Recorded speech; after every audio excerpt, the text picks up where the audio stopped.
আসমা বয়স কত আনুমানিক? 24 বছর, 24-25 বছর। তো আমরা একেবারে শৈশব থেকে শুরু করি। ছোটবেলা আমি যতটুকু মনে আছে, আমি খুব চঞ্চলা ছিলাম, যেরকম দুষ্টামি করতাম অনেক। তো হঠাৎ করেই আমাদের, কিন্তু বুঝতাম না, আমাদের ঘরে অভাব ছিল কিন্তু বুঝতে পারতাম না আচ্ছা অতটা। তো দেখা গেছে যে হঠাৎ করেই আমার আব্বা একদিন অসুস্থ হয়ে যায়। তো অসুস্থ হয়ে যাওয়াতে তা আমাদের অঞ্চলে এখন মোটামুটি কাজ আছে, কিন্তু আগে ছিল না। তখন আমার বাড়ি ঘরেরই একটা আমাদের ভাই হয় আর কি, তা আমার আব্বার চাচা হয়। তো উনি কাজ করে মাধবদী নামে একটা এলাকা আছে ওইখানে। তো ওইখানে কাজ করে দেখা, তো একদিন আমাদের ঘরে খুবই অভাব টাননা লেগে যায়। তো আমার আব্বা একটু সুস্থ হয়, তখন উনি বলে যে তুই এইখানে থাকিস, কোনো কাজ, ওইটা আমাদের নিজের বাড়ি ছিল আর কি তখন। তো বলে তাহলে তুই আমার সাথে চল, আমি গাজা লাগাই দিব, সপ্তাহে 1000-1200 টাকা পাবি। এটা কাকে বলে? আমার আব্বাকে বলে। আচ্ছা, তখন আপনি একেবারে ছোট, মানে শুনেছেন এই গল্পগুলা? আমার মনে আছে একটু একটু মনে আছে। আপনার ভাই বোনের মধ্যে আপনার পজিশন কি? আমি 2 নাম্বার। 2 নাম্বার। কয় ভাই বোন আপনারা? আমরা 4 ভাই। হ্যাঁ, 3 বোন 1 ভাই। 3 বোন 1 ভাই। জি, বলেন। তারপর ভাই সবার বড়। তখন আমি দেখি তো আমার আব্বা ওখানে যায়। ওখানে যাওয়ার পরে তো কিছুদিন পরেই চলে আসে, মানে সপ্তাহে আয় পরে বিল পাইলেই। তো হঠাৎ করেই আস্তে আস্তে আশাটা কমাই দিছে। আচ্ছা, আস্তে আস্তে আশাটা কমাই দেয়। তখন মা খালি ভাবে যে কোথায় এসে। তা আব্বা বলে যে তখন তো আর ফোন ছিল না। তা আব্বা বলে যে এরকম এরকম কাজ, এই সেই হ্যান তেন এরকম বলে। তো মাও বিশ্বাস করে নাই। তো আগের মতন আর আব্বা আমাকে অনেকটা পছন্দ করতো মেয়ে হিসাবে, কিন্তু পরের থেকে অতটা বেশি টান নাই। যেমন আগে যেমন আয়া পড়তো, খালি হইতো যে তোরে ছাড়া ভাল লাগে না। তো হঠাৎ করেই এরকম করে। তো একদিন আমার আব্বা বলে যে চল তোর ফুপিদের বাসায় নিয়ে যায়। আমার ফুপি তখন পুরান ঢাকা থাকে, ওখানে চাকরি করে, মানে কেমন যেন একটা ব্যবসা করে আর কি। তো ওইখানে নাকি কাজ দিবে, অবাকটা না দেখা। আপনাকে বলে ফুপির কাছে নিয়ে যাবে? আমার মাকে বলে উনি কাজ করবে, আমাদেরকে ওইখানে রাখবে। তো আমরা যাই, যাওয়ার পরে কয়দিন পরে উনি চলে যায়, মানে ওই জায়গাটাই চলে যায় আমার ওনার বোনের বাসায় দিয়া।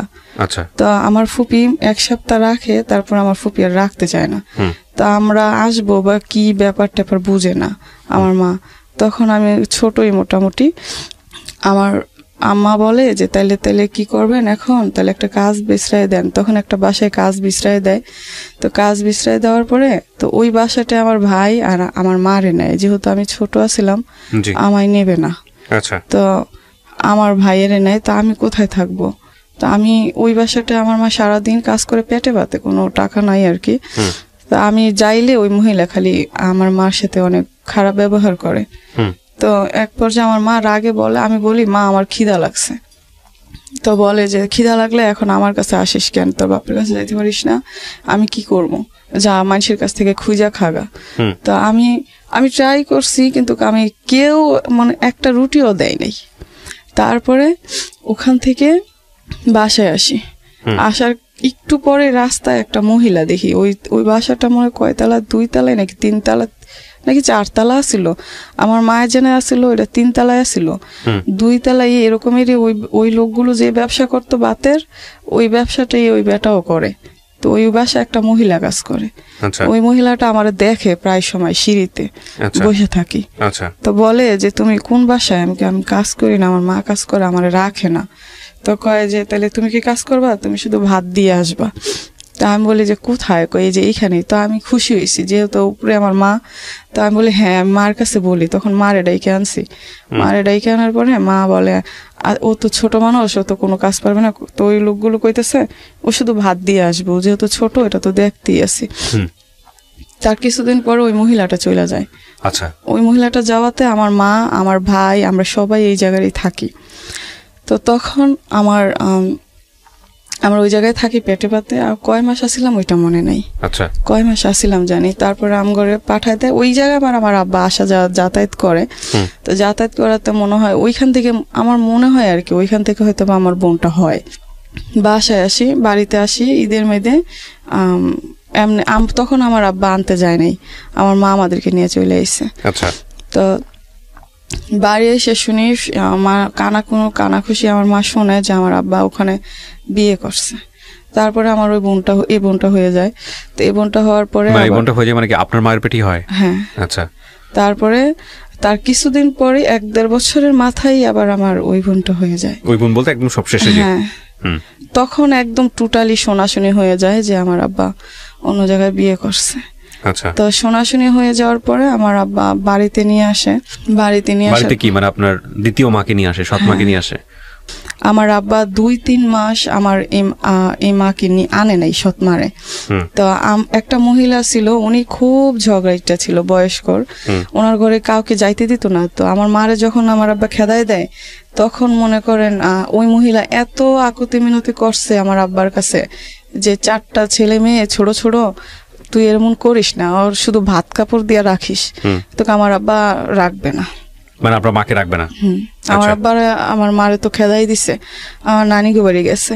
আচ্ছা। তো আমার নানিদের বাড়িতে আবার আমার ভাই আমার বোন ছোটটারে রাখতো, আমারে আর আমার এই বোনটারে রাখতো না। তো আমি আর আমার এই বোনটা আমার দাদির কাছে থাকতাম। আমার চাচা তখন বিয়ে করে নাই, ছোটটা। তো থাকতাম। তারপরও দাদি খাইলে এটা ওটা বলতো, ছোটবেলা খিদা লাগতো বেশি বেশি, কিন্তু আলু টোকায় আনতাম, এরা টোকায় আনতাম, তারপরে করতাম। বাড়িতে আমার আব্বা একদিন আসে অনেকদিন পরে। তো আসার পর আমরা মনে করেন আমাদের ঘরে কোনো জিনিসপত্র ছিল না, আমরা মাটিতে ঘুমাইতাম একটা সালা বিছাইয়া। তো আমার মা বলে বাড়িতে ডাম আসছে। তো ডাম আসাতেই আমার মা ভাবতেছে যে একটা ডাম কিন্তু ছোট যে চালটা রাখে আর কি, একটা ডাম তেলে রাখি, যেহেতু আব্বা বাসায় গেছে সেই জন্য আর কি, যে টাকা তেলে আব্বাই দিব। তো আমার মা বলে মার কাছে 150 টাকা দিয়ে আমার আব্বা চলে যাইতেছে, মানে যেদিন আইছে তার পরের দিন, আর 5 কেজি চাল কিনা দিয়া। তো আমার মা বলে যে একটা ডাম আসছে, তো পোলাপাইন ছোট, চাল টাল নিয়ে যায়, তো একটা ডাম কিনা দাও। আব্বা বলছে যে তোর কাছে টাকা থাকলে তুই কিনা নে। তখন আমার মা কি করলো যে তাহলে কি কিনবো, হ্যাঁ কিন। তা আমার মা একটা ডাম কিনছে 100 টাকা দিয়া। আচ্ছা। তো কিনার পরে আমার আব্বা রাগ হয়ে যায়, তখন রাগ হয়ে আমার মারে টাকা না দিয়ে চলে যায়। তো ওই 5 কেজি চাউল দিয়া আর 50 টাকা দিয়া আমাদের খুব কষ্ট হইতো। তারপরে আমার মা দেখতাম খালি কান্না করে। তা আমি আর আমার ভাই মা ভক্ত ছিলাম প্রচুর। তা আমার মাকে বলতেছি, মা বলতেছে যে চাল ডাল নাও, একটু খুইজা মাইজা খাওয়া যায়, কিন্তু আমরা লার্কি কোত্থেকে আনবো, মরিচ কোত্থেকে আনবো, এরকম চিন্তা করতেছে। তা আমার আব্বা তো 1 সপ্তাহ গেল, 15 দিন গেল, 2 সপ্তাহের উপরে, 1 মাসও হয়ে গেছে, আসে না। তো মা খালি বলতেছে এতদিন হয়ে গেছে তার আব্বা আসে না, ফোন দিলে পায় না, এটা ওটা খবর পাঠায়, খবর নাই, এই সেই কোনো করে না। তারপরে আমরা আমরা চকের থেকে কাঁচামরিচ এনে দিতাম, মারে সিদ্ধ করে দিত। তারপরে টমেটো এনে দিতাম, সেটা সিদ্ধ করে দিত। লার্কি টোকাইতাম, সারাদিন চকেই থাকতাম। তো এরকম করে টমেটো আনতাম, আলু আনতাম, পেঁয়াজ আনতাম, আইনা তারপরে মারে দিতাম। তো ওগুলো দিয়ে তারপরও ভালো আছিলাম আর কি, মার কাছে আসতে পারতাম সারাদিন শেষে। তো হঠাৎ করেই আমার মারে আব্বা সৎমারে নিয়ে আসে, সৎমারে নিয়ে আসার পরে মারে খেদাই দেয়। তো নানিদের বাড়িতে আমগরে রাখে না, শুধু আমার ভাইয়েরে আমার মারে রাখে আর আমার ছোট বোনটারে রাখে। তো ওখানে মনে হয় অনেকদিন থাকে, 6-7 মাস কি 1 বছর, তো মনে নেই আমার। তো ওখানে থাকার পরে তো ওইখানে আমার যাইতে পারতাম, দেখা গেছে যাইলে থাকতে পারতাম না। যেমন আমার খালা, আমার মামারা খুব রাগ করতো যে অনেক মানুষ এমনিতেই এটা ওটা, মারে অনেক কথা বলতো।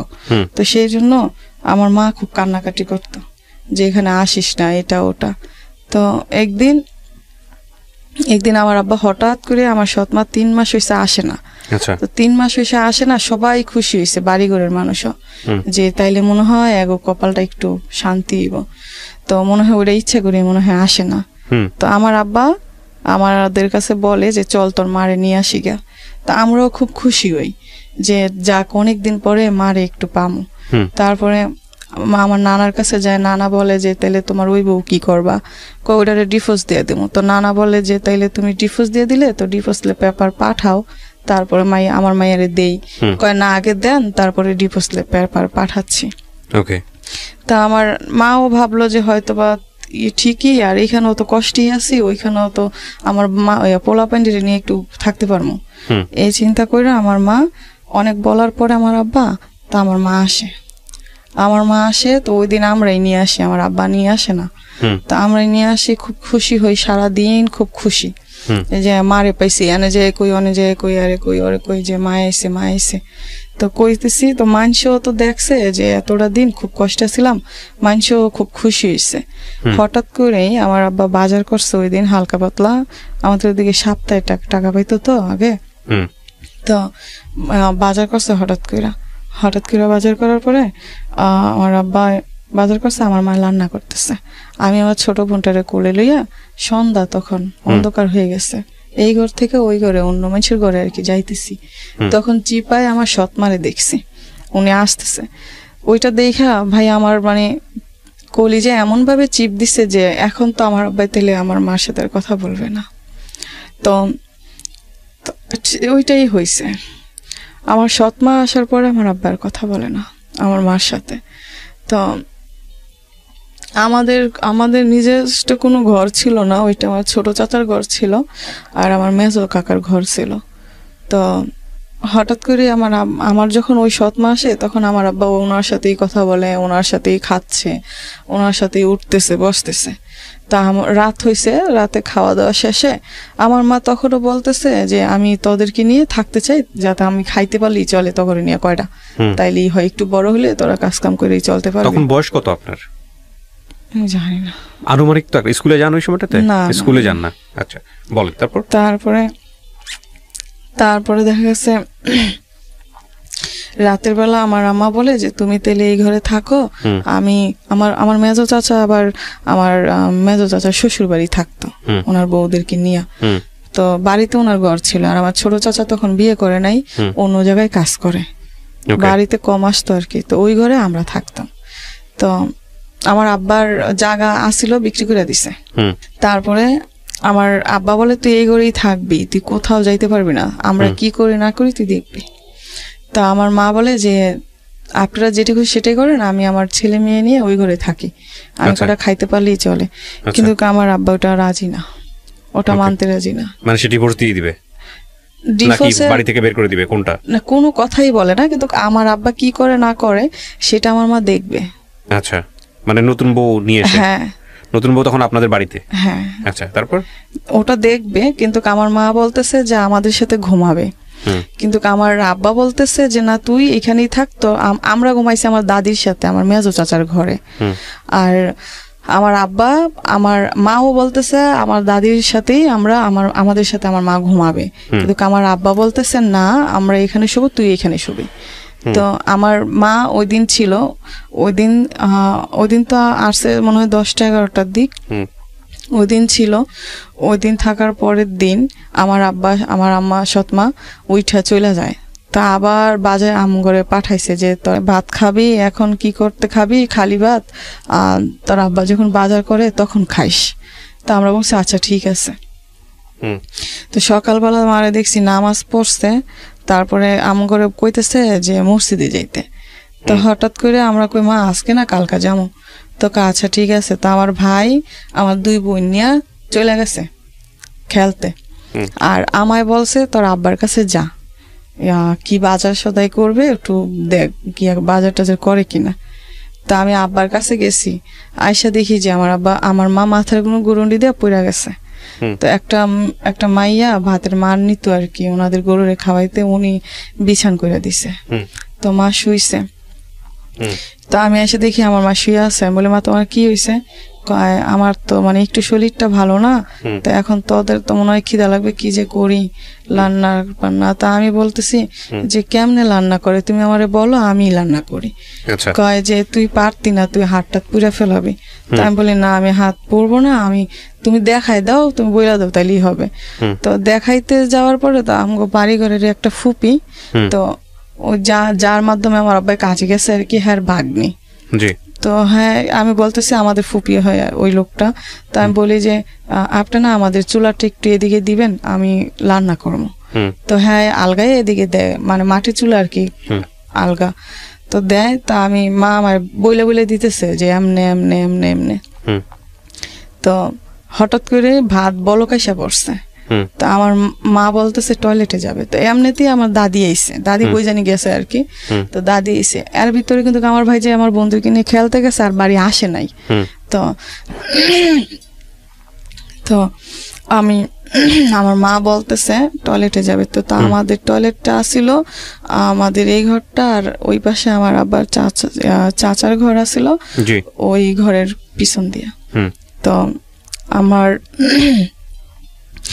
দাদিরে বলছি যে দাদি এমন এমন মা নাকি টয়লেটে যাব, তখন ওই যে মেয়েটারে কইছি যে এদিকে চুলাটা দিতে, ওই চুলাটাই দেয়, ওই চুলাটা ওই মেয়েটারও কইছি যে তৈরা নেওয়ার কথা, তো নিয়ে যায়। তো ওই কোনায় যাওয়ার পর আমার মা বলতেছে টয়লেটে যাবে না, তো বদনাটা হয়েছে আরেকজনের। তো আমার মা আর আমার মাকে উনি আর আমার দাদি ধরে নিতেছে, আমায় বলতেছে আমার দাদি যে বদনাটা রাইখা আয়, তো আমি রাখতে গেছি।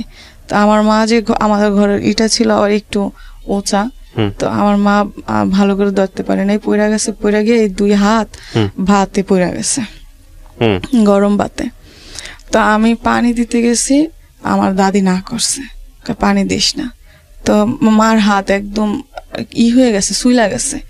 সুইলা যাওয়াতে আমার আব্বার কাছে দৌড়াই গেছি যে আব্বা মার হাত পুড়ে গেছে, এরকম এরকম, তো ওষুধ তো লাগবে। তো আব্বা বলে আমি কোনো ওষুধ টষুধ নিতে পারবো না, তোর মা ঢং করতেছে, তোর মা ভ্যাং ধরছে, এরকম এরকম, তোর মা এরকম এরই করে এসে, এখন আমার বউ হয়েছে না এটা ওটা। তা আমি 10-15 মিনিটের মতন আমি ওখানে দাঁড়ায় আসছিলাম যে আব্বা ডাক্তার ডাক্তার। তা এক পর্যায়ে বলে যে যাবি নাকি জন্মের দেওয়া দেবো। তা আমি দৌড়াইয়া আমার মেজো চাচা শ্বশুর বাড়ি থাকে না, ওনার উদ্দেশ্যে গেছি। আচ্ছা, ওনার উদ্দেশ্যে দৌড় দিতে যেতে উনি দেখি যে উনিও বাড়িতে আসতেছে, তখন সকাল আর কি। তো দেখি উনিও আসতেছে, বাজারে পাইছি, তো আমি কান্না করতেছি, কয় কি হয়েছে? আমি কাকা আমি তো আপনার কাছে যাইতেছিলাম। কয় কেন? আমি কই আমার মার তো হাত পুড়ে গেছে। তো তখন আমার চাচা কয় তোর আব্বা? আমাকে আব্বারে কইছি, কিন্তু আব্বাই কোনো ডাক্তার নেয় না। তখন আমার চাচা একটা ফার্মেসির ডাক্তার নিছে, উনি কি জানি দিয়াইছে। তো সারাদিন মোটামুটি ছিল, কিন্তু আমার আব্বাই সারাটা দিন ঝগড়া টগড়া, দুপুর টাইমে এসে ভাত পায় না, বকা টকা অনেক, এইটা ওটা ভাইয়েরে মারতেছে, আমায় মারতেছে। তো সন্ধ্যাবেলা আমার মার কোনো ডাক্তারের কাছে নেয় না, তখন আমার ভাই মোটামুটি অনেকটাই বুঝে। তো আমার ভাই বলতেছে যে তুই ওগর একটু দেখিস, আমি নানিদের বাড়ি যাই। আচ্ছা, তখন আমার আব্বা বলতেছে যে তুই যদি এই কোনার থেকে ওই কোনায় যাস তাহলে তোর পাও কাইটা রাইখা দেবো। তো আমার ভাই ডরে যাইতেছে না। তো আমার দাদি বলতেছে যে ঘরে একটা লুগ্গা মানুষ কি না কি হয়েছে, কোয়া যায় না, মাছটা আনিস না। তো আমার সৎমা বলতেছে মাছ ছাড়া নাকি ভাত খাইতে পারবে না। তো আমার আব্বা মাছ আনছে। তার কিছুক্ষণ পরেই এরকম করতেছে দেখে আমি ঘরে ঢুকছি, ঘরে ঢুকে দেখি যে আমার মা কেমন জানি করতেছে। তখন আমি দৌড় দিছি বাইরে, আমি কই বলেন, সমস্যা নেই বলেন, আমি বুঝতে পারছি আপনার বলতে অনেক কষ্ট হচ্ছে, বাট আমাদের শ্রোতারা তো আসলে না বললে বুঝবে না কি ঘটনা ঘটেছে, বলেন। তা আমার একটা চাচা, আমার আবার চাচতো ভাই, আর যে মাইয়াটার কথা কইছি হ্যাঁ মা দৌড় দিছে। ঘরে ঢুকে দেখে আমার মা নাকি মারা গেছে। মানে কি আপনিও দেখতে পারেন নাই? শুধু আমি একটু ঢুকছি, তখন দেখ শর্মা কেমন জানি করতেছে।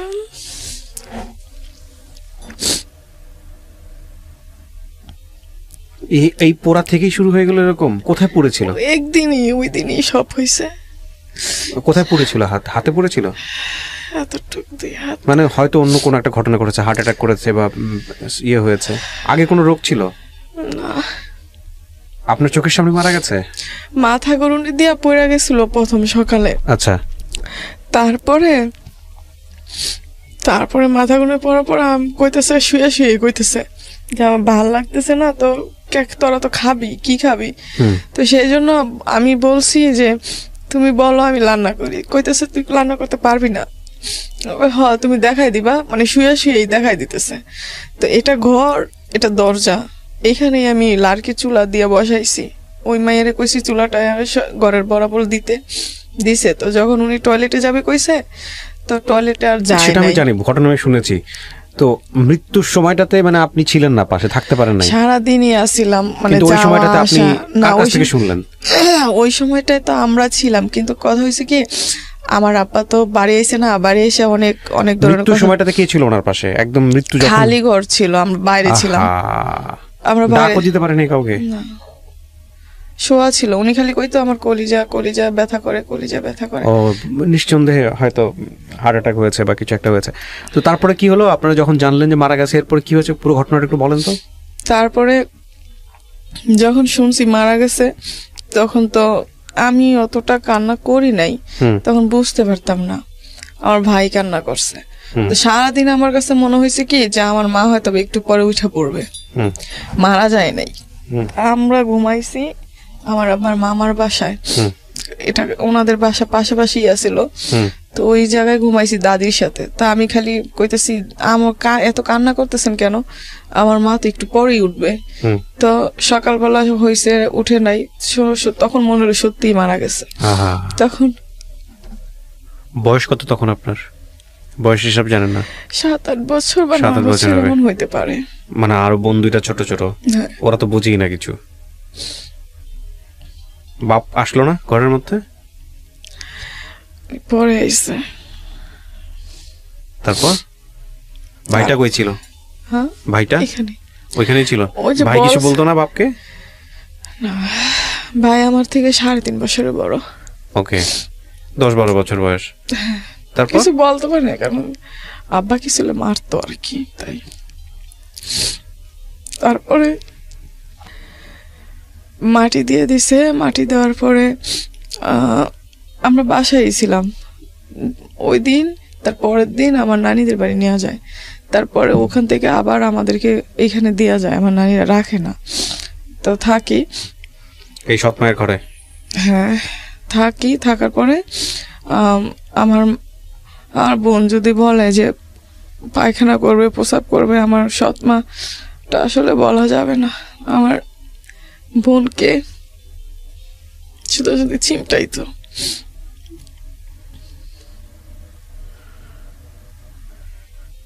আপনি বলেন, গল্পগুলো যদি না বলেন, আপনি যদি এরকম গ্যাপ নেন, আমাদের শ্রোতারা বুঝবে না, বিরক্ত হবে। আপনি পুরো ঘটনাটা একটু বলেন। আমি জানি আপনার বুঝতে বলতে অনেক কষ্ট হচ্ছে, কিন্তু আপনি একটু বলেন। যেহেতু রেডিও এটা দেখতে পাচ্ছে না, সো ওনারা হয়তো বা কনফিউজ হয়ে যাবেন যে এত গ্যাপ কেন। প্রিয় দর্শক এবং শ্রোতা, আপনারা বুঝতে পারছেন যে ওনার বলার ধরনের গ্যাপের পেছনের অন্যতম কারণ হচ্ছে এটা। আপনারা গ্যাপ হলে একটু ধৈর্য ধরবেন, কারণ ওনাকে যথেষ্ট কষ্ট করে গল্পগুলো বলতে হচ্ছে। তারপরে কি হতো? তো সেইখানে দেখা গেছে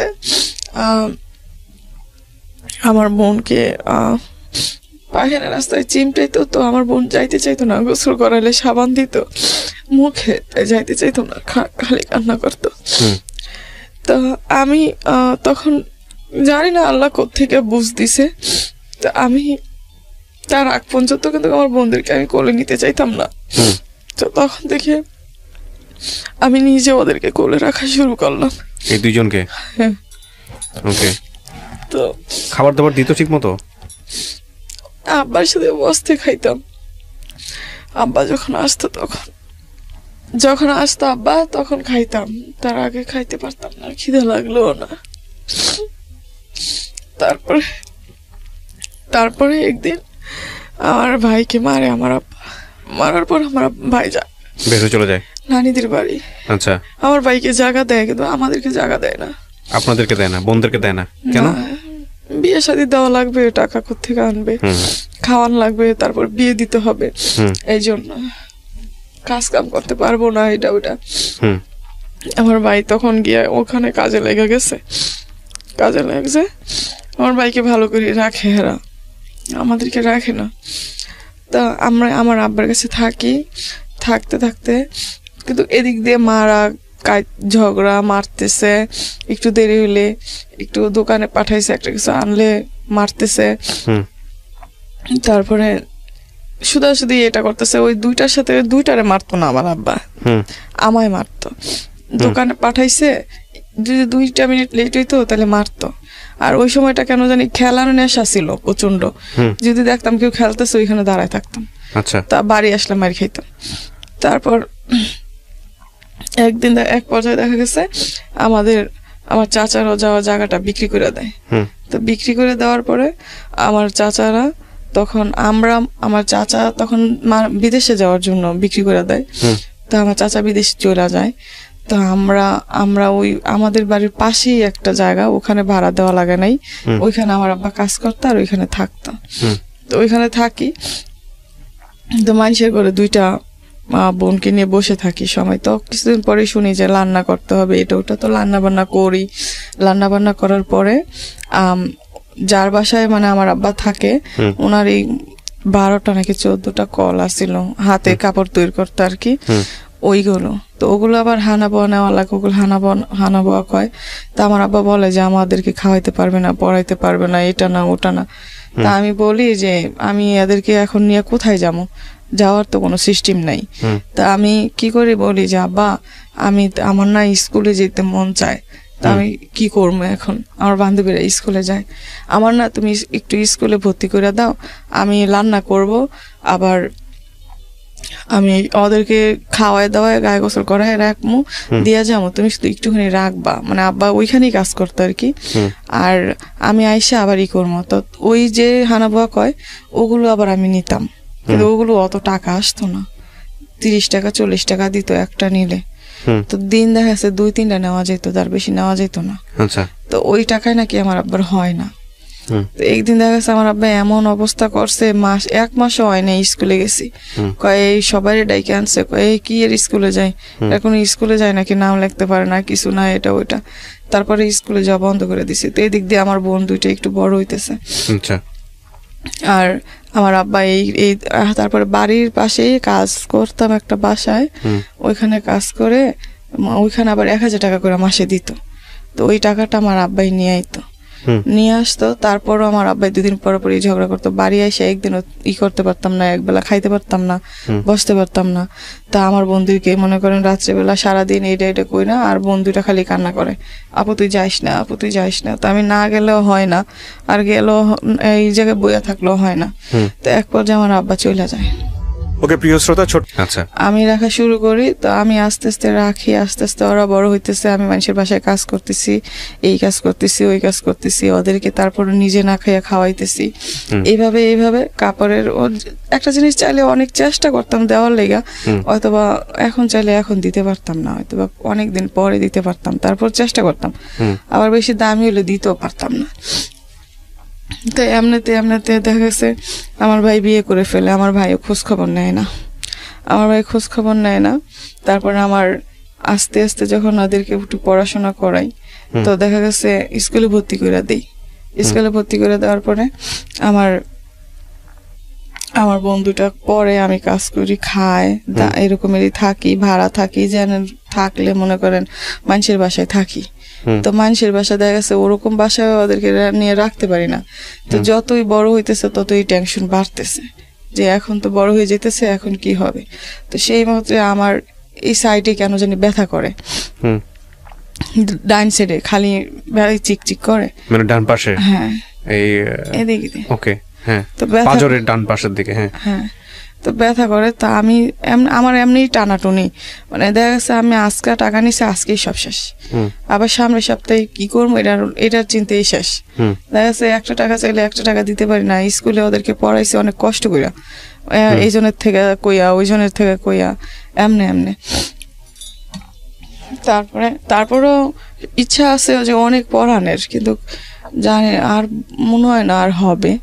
তো সেই ক্ষেত্রে দেখা গেছে কি আমার ডান সাইডে ব্যথা করে। তো ব্যথা করে কেন, তো আমি অনেক টাকা পয়সা জোগাইয়া ধার কর্জ কইরা মানুষের কাছ থেকে খুঁজা মাইয়া লইয়া তারপরে করছি, এই সরকারি ডাক্তারের কাছে গেছি। আচ্ছা, সরকারি ডাক্তারের কাছে যাওয়ার পরে ঢাকা মেডিকেলে আইছি।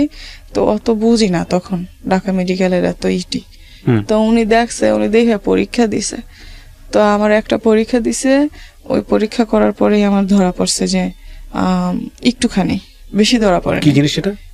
ওভারিতে সিস্ট নাকি, ওভারিতে সিস্ট, হ্যাঁ। আমি কোনোদিন নাম শুনি নাই, তো আমি এটা অতটা বুঝতে পারি নাই। ওষুধ খালি সাইরে যাবো, তো ওষুধ দিছে অনেক টাকার। আচ্ছা, তো ওই সময়টা টাকা ছিল। কত সালের ঘটনা এটা? এটা আমার 20 সালের ঘটনা, 2020 সাল, এই তো কিছুদিন আগের ঘটনা, হ্যাঁ। তো আমি আমি দেখা যাচ্ছে তারপরে আমি ওষুধ খাই না, তারপর 2-3 মাস চলে যায়। তো দেখি যে আমার শরীর আস্তে আস্তে খারাপের দিক যাইতেছে। আচ্ছা, তখন আমি আবার একটু করলাম, আবার গেছি, তখন আবারও পরীক্ষা দিছে, তখন আবার এমনি যোগায় টোগায় পরীক্ষা করছি। করার পরে দেখি যে অনেক বড় হয়ে গেছে। তখন আমি যারা আমার সাথে থাকে তাদের সাথে কইছি, আর মানুষের কাছে কইছি যে এরকম অপারেশন নাকি করা লাগবে, নাইতে আমায় নিষেধ দিছে যে ভারী পানিটা আলগাইতে পারবেন না, এই বালতি আলগাইতে পারবেন না, বেশি খাওয়ান আলগাইতে পারবেন না, বেশি জোরে হাঁটতে পারবেন না, সিঁড়ি দিয়ে করতে পারবেন না। তো আমার তো এগুলো মানলে আমার হবে না, পেটের ভাত যে উঠবে না, আমি কাজ করে খাই। তো সেই আমি তারপরে কি করলাম, আমি এরকম করার পরে তো কয় তাহলে কেমনে কি, তা আমি ওই ডাক্তারের হাতে পায়ে দইরা আমি ওই ডাক্তারে কয় 1 লাখ টাকা ছাড়া নাকি হবে না, এটা ওইটা। তা আমি বলি দেখেন এরকম, তো এখন আমার অপারেশনটা, কয় তাহলে তোমার গার্জিয়ান কি? আমি কই আমার কোনো গার্জিয়ান তো নাই। তা আমি তারপরে আমার আব্বার সাথে আমি যোগাযোগ করি, যোগাযোগ করার পরে আমার আব্বার কাছে বলি, তা আমার আব্বা বলে তোর সাথে যায় কি? আমি কি আমার কাছে তো কেউ নাই যে যাবে, আমি তো এরকম খুঁজে আমি গিয়ে না হয় লইলাম, তো তুমি 20-30 হাজার টাকার ব্যাপার, তো তুমি যদি ওইটা যদি একটুখানি ম্যানেজ করে দিতা। তো আমার আব্বা বলে না, দিবে না, কয় যে তোর অপারেশন তুই মরে গেলেও আমার কোনো কিছু আইতো যাইতো না। তারপরে আমি মনে করেন ডাক্তারের কাছে বলি যে এরকম, তো ডাক্তার বলে যে আচ্ছা ঠিক আছে, তো তুমি আসো। তারপরে আমি খুঁজা মাইগা মানুষের কাছ থেকে এমনে টাকা মিল করছি, কিন্তু মানুষ টাকা দিছে যে যত পারছে, কিন্তু কেউ যায় না হসপিটালে। আচ্ছা, কেউ নাকি আমি বলি একটু সাইনটা দিবেন, কয় না কেউ দিত না, মানে বনসই অপারেশনের জন্য। হ্যাঁ, তো কেউ দিবে না। তা আমার 2টা বোনেরই আমি নিয়ে গেছি। তারপর ডাক্তার আমার অপারেশন করছে। অপারেশন করার পরে আমি ভাবছি হয়তো বা মানুষের কাছ থেকে যে আমি নিছি, অপারেশনের পরে একটু স্বস্তি পাবো। তারপরে অপারেশন করার পরে মনে হয় সপ্তাহখানি ভালো আছিলাম। তারপরে দেখি যে আবার ওষুধ লাগে, এটা লাগে ওইটা লাগে, ওগুলো আনতেই পারি না। তারপর দেখি যে হঠাৎ করেই 2 মাস পরে আমার কি যেন একটা হয়ে গেল নাভিতে। তো হওয়ার পরে ওইটা মনে করেন ডাক্তারের কাছে গেছি, ডাক্তার কি একটা মলম দিছে, মলম দেওয়ার পরে কইছে সারে যাব, তারপরে সারে না, তারপরে সারতেছিল না। তারপর আমি আবার ডাক্তারের কইছি, আমাকে ফোন দিয়া যে ডাক্তার এমন এটা তো সারতেছে না, কই সারবে। তারপরে আবার গেছি, আবারও এই একটা মলম দিছে। তারপরে আমি ওই মেডিকেল থুইয়া, তারপর ওই ডাক্তার থুইয়া আমি গেছি মাউতাল ডাক্তারের কাছে। তো আমি ওইটা নিয়ে ভাইয়া বকছি প্রায় মনে হয় আমি অপারেশন করছি 6 মাস হয়েছে, 6 মাসের ভিতরে আমি 6 মাসই বকছি, তার আগেও বকছি 1 বছর। তো এইভাবে বকতে আমি তারপরে ওইটা যাই সারছে, এখন আবার আমার ডান সাইড দিয়ে চিকচিক করে।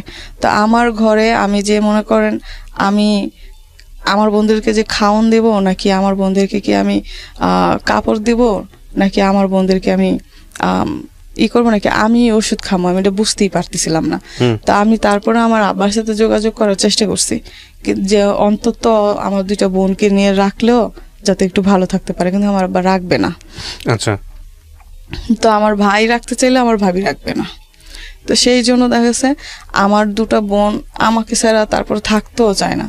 তো আমার বোনকে আমি 1 সপ্তাহ হয়েছে কাজে লাগাইছি, 4-5 দিন হবে, 1 সপ্তাহ হবে না, কাজে লাগাইছি। আমার বোন খালি এসে বলে আপু আমি নাইট করতে পারি না, আপু আমি নাইট করতে পারি না, আপু আমি কাজ করতে পারি না।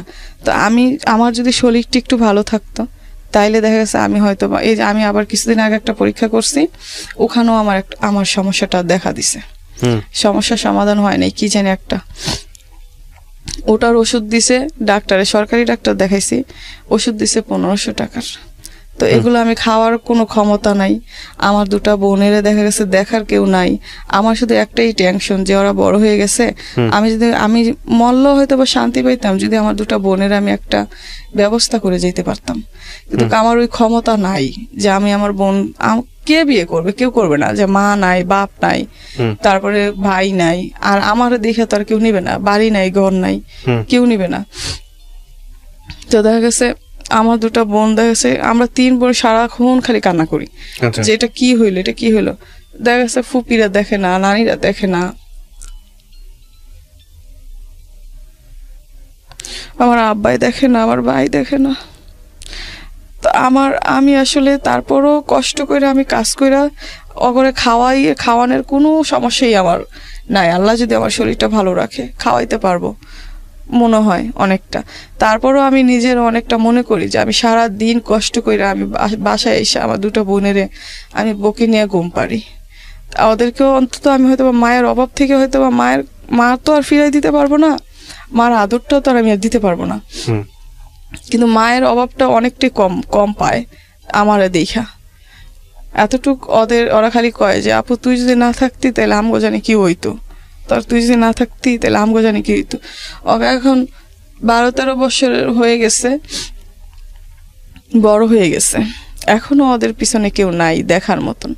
তা আমি আসলে ভাইয়া কখন জানি কি হয় আমি নিজেও জানি না।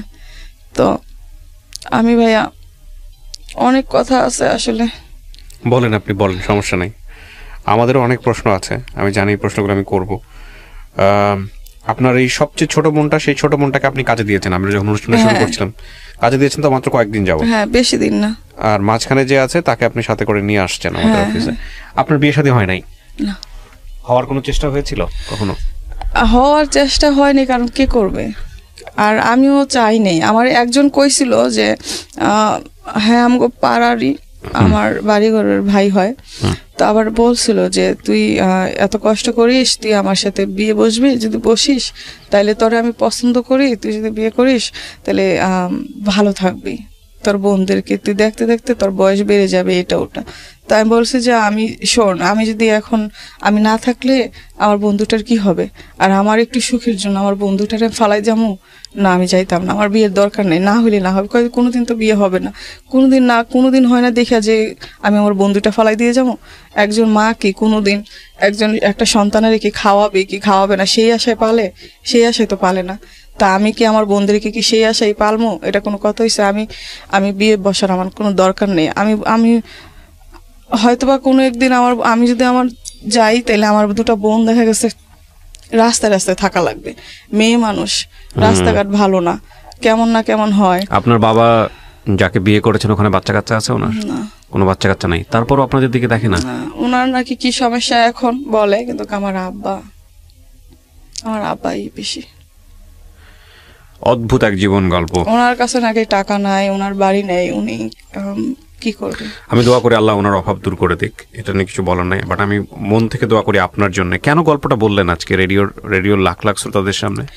আমি চাই যে ভাইয়া এমন কপাল যাতে আর কারো না হয়। আমি এখন হয়তো ঠিক করে অনেক মানুষের কাছে আমি বলতে পারি নাই, তো ভাইয়া অনেক কষ্ট, এমন দিন এমন রাত। আমি হসপিটালে গেছি, হসপিটালে যাওয়ার পরে মানুষে ডাক্তার দেখে বলতেছে আল্লাহ কি।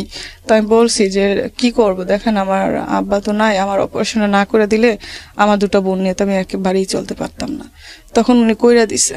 তো করে দেওয়ার পরে ওই হসপিটাল কিন্তু কেউ আসিল না, আমার দুটো বোন আসিল। আমার দুটো বোন এই করোনার ভিতরে আসিল, ওরা থাইকে অপারেশন করছে। তারপরও আমার আব্বার কাছে আমি বলছি, আমার হসপিটালে ভাই কেউ যায় নাই। আমি আমার ফুপিরে বলছি যায় নাই, আমি আমার চাস্তো ভাইরে বলছি যায় নাই, আমি আমার খালারে বলছি যায় নাই, কেউ যায় নাই। আমি আসার পরেও আমার এখন অব্দি কেউ দেখতে আসে নাই। যার কেউ নেই তার আল্লাহ আছে, টেনশনের কোনো কারণ নাই। প্রথম কথা হচ্ছে এটা। আর আপনার ভবিষ্যৎ তো আপনার দুইটা বোন, আমি বুঝতে পারি আপনি তাদেরকে অনেক ভালোবাসেন এবং কষ্টটা নিজের চোখে দেখছেন বলে যেভাবেই হোক না তাদেরকে আপনি মানুষ করে স্টাবলিশ করে নিজের পায়ে দাঁড় করায় যাবেন, এটা আপনার চিন্তা ভাবনা। আমিও দোয়া করি, আমি বিশ্বাস করি, আমি খুব বিলিভার, আমি একজন মানুষ, খুব ভালো যে প্র্যাকটিস করতে পারি তা না, বাট আমি বিশ্বাস করি জীবন যতটা জটিল আল্লাহর সাহায্য ততটা বেশি। সুতরাং আপনার এই অনুষ্ঠান শুনে লক্ষ লক্ষ মানুষ আপনার জন্য দোয়া করবে আমি জানি, এবং নিশ্চয়ই আল্লাহ আপনার ভাগ্যে পরিবর্তন নিয়ে আসবে বলে আমি বিশ্বাস করি। যদি পজিটিভলি কোনো কিছু হয়, বিয়ে শাদীর ব্যাপারে বলেন, বা কেউ যদি রাজি হয় আপনার এই গল্পটা শুনে আপনাকে বিয়ে করার জন্য, সেক্ষেত্রে আপনি কি করবেন? আমার দুটো বোন, আমি ওদের শান্তি চাই।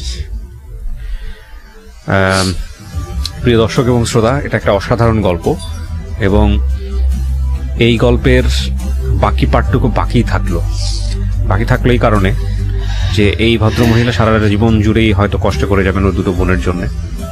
এই দুটো বোন যেন এই বড় বোনটাকে মায়ের মতো সম্মান করে, সেটাই আমরা প্রত্যাশা করব। আল্লাহ ওর জন্য নিশ্চয়ই ভালো কিছু রেখেছেন। এইরকম একটা পজিটিভ চিন্তা করেই আমরা আমাদের অনুষ্ঠানটা শেষ করি। আমাদের সামাজিকতার জায়গাটা থেকে আমার জি বলেন বলেন। আমি আসলে আমার জীবন নিয়ে ভাবি না।